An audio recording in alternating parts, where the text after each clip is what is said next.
भूली हुई सदा हूं, मुझे याद कीजिए। तुमसे कहीं मिला हूं, मुझे याद कीजिए। मंजिल नहीं हूं, खिज़्र नहीं, रहज़न नहीं, मंजिल का रास्ता हूं, मुझे याद कीजिए। सुरखाब दास्तान के हर दिल अजीज दोस्तों, मैं हूं इमरान शहरियार और आज सुरखाब दास्तान में लेकर आए हैं आपके लिए एक फुटपाथ के शायर की दास्तान। वो शायर जिसने गुर्बत और मुफलिसी की जिंदगी बसर की, जो नशे की हालत में फुटपाथ पे पड़ा रहता था, फुटपाथ पे ही रहता था और फुटपाथ पे ही मर गया। जी हां, हम बात कर रहे हैं सागर सिद्दीकी की। उर्दू अदब के अजीम फकीर शायर सागर सिद्दीकी को दुनिया से रुखसत हुए कई बरस बीत गए हैं, लेकिन उनका कलाम आज भी जिंदा है। सागर 19 जुलाई 1974 को इस जहान फानी से रुखसत हो गए थे। उर्दू जुबान को लिताफत बख्शने वाले अजीम शायर सागर सिद्दीकी को अहले ज़ौक़ आज उनकी रहलत के कई बरस बाद भी याद कर रहे हैं। सागर सिद्दीकी सन 1928 में भारत के शहर अंबाला में पैदा हुए। उनका असल नाम मोहम्मद अख्तर था और आप 14 बरस की उम्र में शेर कहने लगे थे। इब्तदा में नासिर हिजाजी के तखल्लुस से गजलें कहीं और बाद अज़ां सागर सिद्दीकी के नाम से खुद को मनवाया। सागर बकदरे ज़र्फ लुटाता हूँ नक़्दे होश, साकी से मैं उधार का कायल नहीं हूँ दोस्त। सागर का असल खानदान अंबाले से था और वो पैदा भी अंबाला में हुए थे। साल 1964 का था। घर में हर तरफ अफलास और गुर्बत का दौर था। ऐसे में तालीम का क्या सवाल। मोहल्ले में एक बुजुर्ग हसीब हसन रहा करते थे, उन्हीं के पास जाने लगे। जो कुछ पढ़ा उन्हीं से पढ़ा। एक दिन उन्होंने इस गुर्बत के माहौल से तंग आकर अमृतसर की राह ले ली। यहाँ हाल बाजार में एक दुकानदार के पास मुलाजिम हो गए जो लकड़ी की कंगियां बनाकर फरोख्त किया करता था। उन्होंने भी ये काम सीख लिया। दिन भर कंगियां बनाते और रात को उसी दुकान के किसी गोशे में पड़े रहते। लेकिन शेर कहना उन्होंने 14-15 बरस की उम्र में शुरू कर दिया था और अपने बेतकल्लुफ दोस्तों की महफिल में सुनाते भी थे। शुरू में तखल्लुस नासिर हिजाजी था, लेकिन जल्द ही उसे छोड़कर सागर सिद्दीकी हो गए। सागर की असल शोहरत 1944 में हुई। उस साल अमृतसर में एक बड़े पैमाने में मुशायरा करार पाया। उसमें शिरकत के लिए लाहौर के बाज शायर भी मौजूद थे। उनमें एक साहब को मालूम हुआ कि ये लड़का सागर सिद्दीकी भी शेर कहता है। उन्होंने मुंतजमीन से कहकर उसे मुशायरे में पढ़ने का मौका दिलवा दिया। सागर की आवाज में बला का सोज था और वो तरन्नुम में पढ़ने में जवाब नहीं रखता था। बस फिर क्या था, उस शब उसने सही मानों में मुशायरा लूट लिया। कुदरतन उसके बाद अमृतसर और लाहौर के मुशायरों में सागर की मांग बढ़ गई।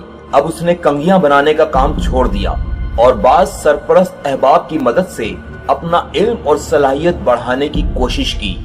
मुशायरों में शिरकत के बाइस इतनी याफ्त हो जाती थी कि उसे अपना पेट पालने के लिए मजीद तगोदो करने की जरूरत ना रही। घर वाले बेशक नाराज थे कि लड़का आवारा हो गया है और कोई काम नहीं करता, लेकिन उसे उनकी क्या परवाह थी। उसने घर आना जाना ही छोड़ दिया था। कलाम पर इस्लाह लेने के लिए लतीफ अनवर गुरदासपुरी मरहूम का इंतखाब किया और उनसे बहुत फैज उठाया। 1947 में पाकिस्तान बना तो वो अमृतसर से लाहौर चले गए। यहाँ दोस्तों ने उसे हाथों हाथ लिया। उसका कलाम मुख्तलिफ पर्चों पर छपने लगा। सिनेमा फिल्म बनाने वालों ने उसे गीतों की फरमाइश की और उसे हैरतनाक कामयाबी हुई। उस दौर की मुतअद्दिद फिल्मों के गीत सागर के लिखे हुए हैं। उस जमाने में उसके सबसे बड़े सरपरस्त अनवर कमाल पाशा इब्ने हैकम अहमद शुजा मरहूम थे, जो पाकिस्तान में फिल्म साजी की सनत के बानियों में से हैं। उन्होंने अपनी बेशतर फिल्मों के गाने सागर से लिखवाए और ये बहुत मकबूल हुए। 1947 से 1952 तक सागर की जिंदगी का जरी दौर कहा जा सकता है। वो लाहौर की कई रोजाना और हफ्तावार पर्चों से मुंसलिक हो गया, बल्कि बाज जरीदे तो उसी की अदालत में शाया होते रहे। लेकिन उसके बाद शामत अमाल से हालात ने ऐसा पलटा खाया कि वो कहीं का ना रहा और आखिर में सही मानों में वो मरक़ाए इबरत बन गया। 1952 की बात है कि वो एक अदबी माहनामे के दफ्तर में बैठे थे। उन्हें सर दर्द और बदहजमी की शिकायत थी। पास ही एक और शायर दोस्त भी बैठे थे। उन्होंने ताल्लुक़े खातिर का इजहार किया और इखलास और हमदर्दी में उन्हें मार्फीन का टीका लगा दिया। सरदर्द और बदहजमी तो दूर हो गई, लेकिन इस मामूली वाक़े ने उनके जिस्म के अंदर नशेबाजी के तनावर दरख्त का बीज बो दिया। बदकिस्मती से एक और वाक़े ने इस रुझान को मजीद तक़वियत दी। उस जमाने में वो अनारकली लाहौर में एक दोस्त के वालिद, जो पेशे के लिहाज से डॉक्टर थे, मतलब की ऊपर की मंजिल में रहते थे। उस कमरे में उनके साथ दोस्त भी मुकीम थे। उन साहब को हर तरह के नशों की आदत थी, होती को कौन टाल सकता है। उनकी सोहबत में सागर भी रफ्ता रफ्ता भंग और शराब और उनसे गुजरकर अफ्यून और चर्स के आदी हो गए। और अफसोस के साथ कहना पड़ता है कि खुद उनके दोस्तों में से बेशतर ने उनके साथ जुल्म किया। ये लोग सागर को चर्स की पुड़िया और मार्फीन के टीके की शीशियां देते और उनसे गजलें और गीत ले जाते, अपने नाम से पढ़ते और छपवाते और बाहैसियत शायर और गीत नगार अपनी शोहरत में इजाफा करते। और उसके बाद उसने रसाइल और जराइद के दफ्तर और फिल्मों के स्टूडियोज जाना छोड़ दिया। और इसमें भी कोई मुबालगा नहीं कि इदारों के करता धरता उसके काम की उजरत के 10 रुपए भी उस वक्त तक अदा नहीं करते थे जब तक वो उनके दरे दौलत की चौखट पर 10 सजदे न करे।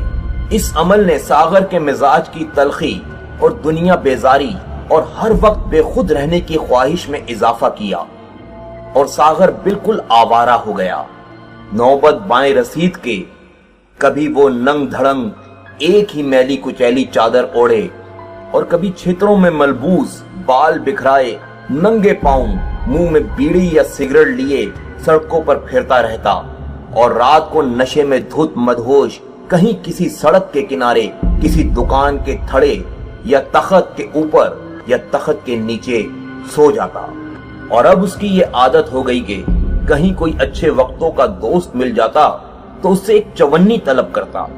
उसकी ये चवन्नी मांगने की आदत सबको मालूम थी। चनांचा बार बार ऐसा हुआ कि किसी दोस्त ने उसे सामने से आता देखा और फौरन जेब से चवन्नी निकालकर हाथ में ले ली। पास पहुंचे और अलैग सलैग के बाद मुसाफा करते वक्त चवन्नी सागर के हाथ में छोड़ दी। वो बाग बाग हो जाता। यूं शाम तक जो 10-20 रुपए जमा हो जाते वो उस दिन के चरस और मार्फीन के काम आते। जनवरी 1974 में उस पर फालिज का हमला हुआ। इसका इलाज भी चरस और मार्फीन से किया गया। फालिज से तो बहुत हद तक निजात मिल गई, लेकिन उससे दायां हाथ हमेशा के लिए मफलूज हो गया।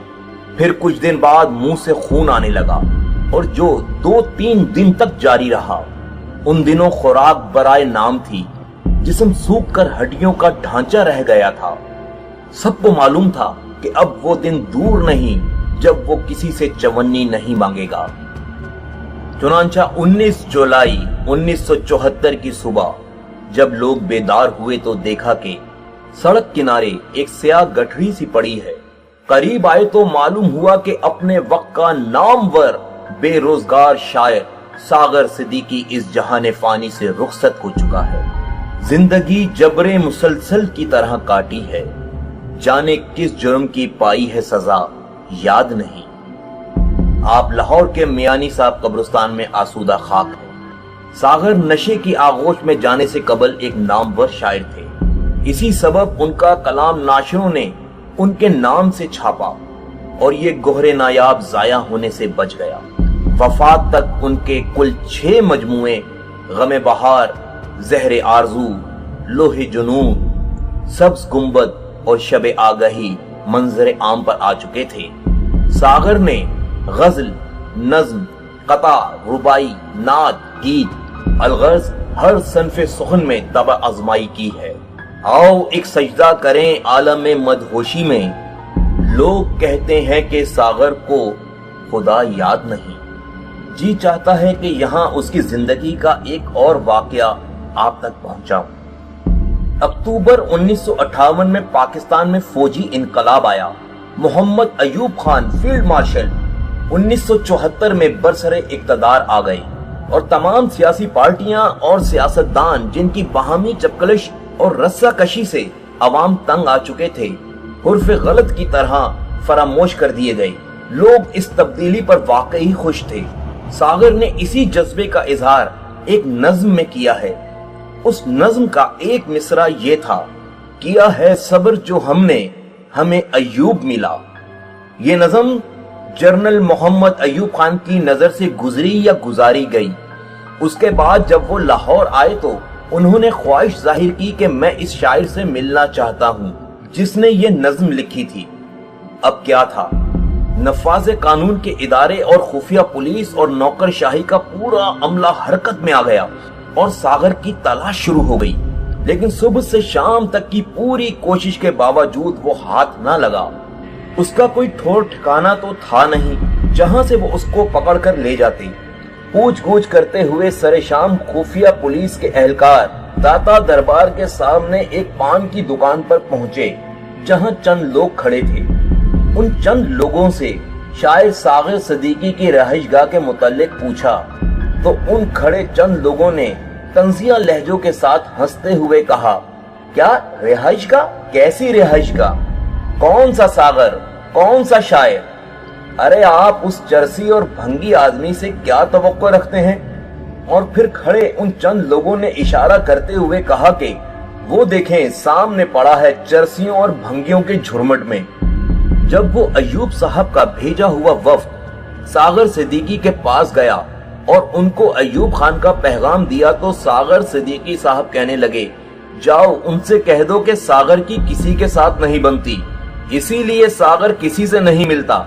जब सागर सिद्दीकी ने यह बात कही तो बशमूल सागर नशे में मस्त वहां मौजूद हर नशेई एक जोरदार कहके के साथ कुछ देर के लिए जिंदगी के दिए हुए गमों को भूल गया। बहरहाल बेपनाह इसरार मिन्नतों तरलों के बावजूद वो वफ्द वापस चला गया और सारे हालात और अहवाल से अय्यूब खान को आगाह किया। कहते हैं कि सदर अय्यूब खान फिर खुद सागर सिद्दीकी से मिलने के लिए लाहौर आए और जब उनका सामना सागर सिद्दीकी साहब से हुआ तो सागर सिद्दीकी साहब की हालत जार देखकर जनरल साहब की आंखों से आंसुओं की एक ना रुकने वाली झड़ी लग गई और फिर उन्होंने हाथ बढ़ाते हुए गम से चूर और नशे में मस्त सागर सिद्दीकी से जब मुसाफा करना चाहा तो सागर सिद्दीकी ने ये कहते हुए उनसे हाथ पीछे हटा लिया, जिस अहद में लुट जाए गरीबों की कमाई, उस अहद के सुल्तान से कोई भूल हुई है। और यहाँ सागर सिद्दीकी की दास्तान का इख्तिताम होता है। महफिलें लुट गईं, जज्बात ने दम तोड़ दिया, साज खामोश हैं, नगमात ने दम तोड़ दिया। उम्मीद करते हैं दोस्तों सागर सिद्दीकी की जिंदगी की ये दास्तान आपको पसंद आई होगी। अगर दास्तान पसंद आई है तो वीडियो को लाइक कर दीजिए, हमारे चैनल सुरखाब दास्तान को सब्सक्राइब कर दीजिए, साथ मौजूद घंटी के बटन को भी दबा दें ताकि हमारी बेहतरीन मौज़ूआत पर बनी वीडियोस आप तक बर वक्त पहुंच सकें। मजीद किसी शख्सियत की बायोग्राफी, डॉक्यूमेंट्री अगर आप जानना चाहते हैं तो हमें कमेंट करके बताएं कि हम अगली वीडियो किस अजीम शख्सियत पे बनाएं। बहुत बहुत शुक्रिया। आपसे इजाजत चाहते हैं इस उम्मीद पे कि मुझे भूलने की कोशिश करेंगे, मगर इस यकीन के साथ कि मुझे भूल ना पाएंगे। अल्लाह हाफिज।